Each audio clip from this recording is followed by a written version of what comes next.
I play a lot of games. MMOs, single player games on my PS4, gacha games. At times, I feel like I probably play too many, but I'm sure that's something that a lot of you guys can relate to. I'm always interested in trying new games and their respective types out. Tactical, RPGs, survival, simulation, they all provided a different type of satisfaction. RPGs for story, tactical games for strategy, survival games if you want to punch a tree for like 10 minutes. And that is where today's video comes in. I was reached out to by the studio behind Panilla Saga, a brand new gacha game with some of the most incredible waifus in creation, to take a sponsored early look at the game before it officially launches. And after Googling some images, well, I had to accept. Seriously, just look at some of these characters. I would be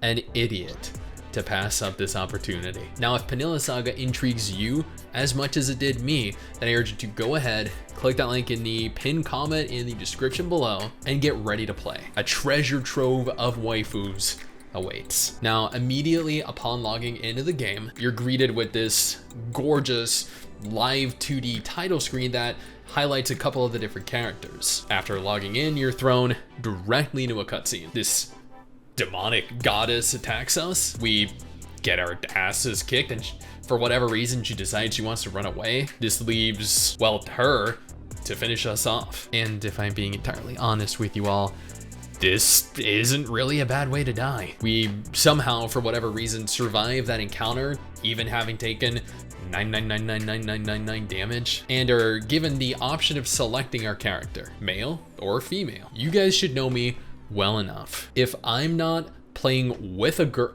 if I'm not playing as a girl, not with a girl, then I am being forced to play with a man, to play as a, not with.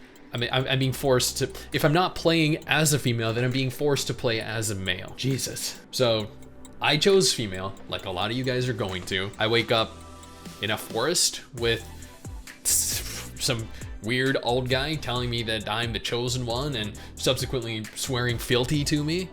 Cool. I think I did kind of poorly in the battle that ensued, because this lady, she descended onto me and saved me.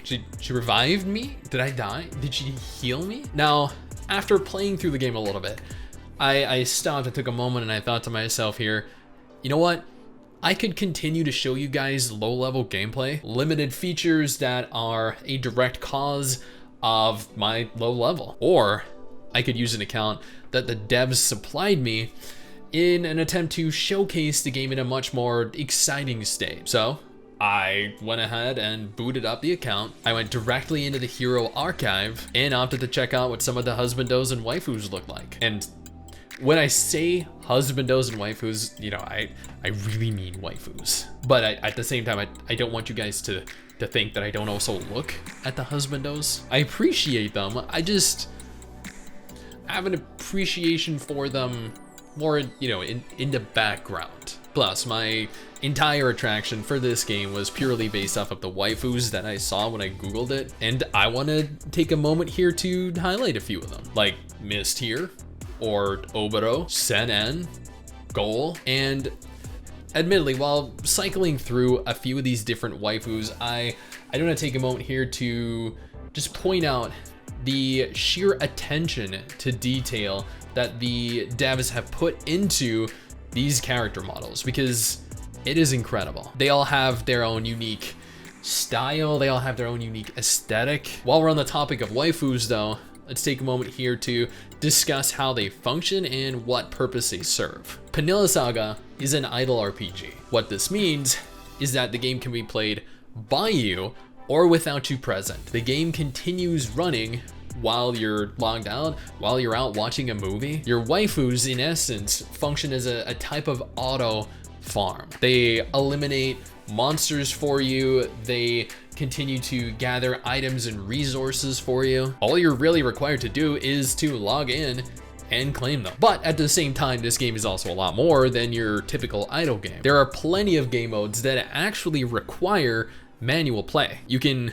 continue the story and subsequently engage the various different boss monsters. There are special operations you can engage in. The Abyssal Gap, the Recurring Calamity, the Incipient Abyss, the Chessboard of Ages, Rubik's Maze. Heck, there's even a form of PvP present. Gameplay itself, though, consists of forming a powerful yet balanced team consisting of a tank, a support, and several different DPS. Although, if you guys know me, and you guys should by now, I've never really been fond of following the meta. I opted to select the waifus that had the highest overall damage output and that required the least micromanagement. After deploying your waifus, they will automatically engage the enemy monsters, the boss monster, whatever it is really that you're fighting. After a period of time has passed in game, you'll be prompted to use their special ability, triggering a unique animation and a powerful attack. These happen periodically and also frequently, so make sure you're paying attention. Heroes themselves fall into one of several different categories. You have warriors, mages, fighters, supports, tanks, and rangers. Now, realistically, each class should technically be pretty self-explanatory, but at the same time, in all honesty, even though this is an idle game, you're still going to need to pay attention to formations and team composition. Having too many mages or fighters are going to leave you at a severe disadvantage. Thankfully, you can technically attempt to circumvent that to a degree by utilizing the gearing, the upgrading, and the skill leveling that is present. Every character has the ability to equip one of 4 different pieces of gear, a weapon, and 3 pieces of armor. Beyond gear, you have the potential system. Potential allows you to level and enhance various different aspects of your character, substantially improving their overall performance. Not that I've ever really had an issue with performance. Upgrades consist of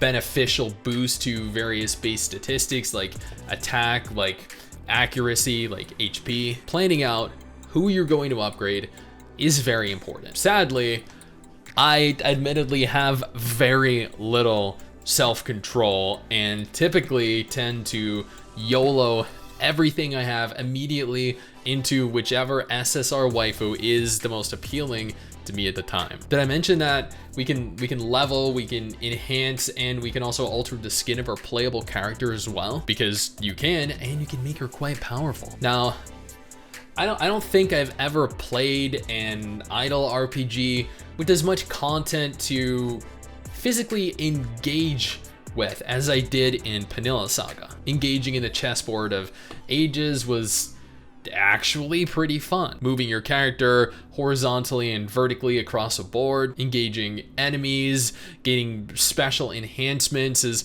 we continue to push deeper into the instance that we're in. Then with PvP, I mean,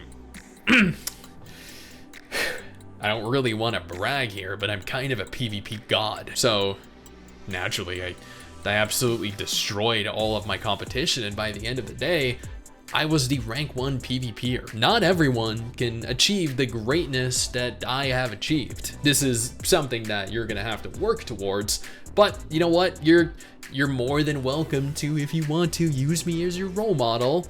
I really don't mind. Now, admittedly, despite all of the content there was to consume, I found pulling for waifus to reward me with, honestly, quite a number of SR and SSR characters, even despite the low number of pulls that I made. I'm typically incredibly unlucky when it comes to gacha games, but I don't know, I'm actually kind of impressed with myself. Admittedly, I was under the impression that as an idle game, Panilla Saga was gonna kind of be the game that you just set and forget, meaning you log in, you form your party, and then you proceed to log in briefly each day to redeem all of your rewards. That's generally what's happened in all the other idle games that I've played. But this game seems to be more than that, with its surplus of content to engage in, to the accumulation of waifus, to the upgrading and management of your team, and to all of the game modes to complete. This is a game that is much more than you'd think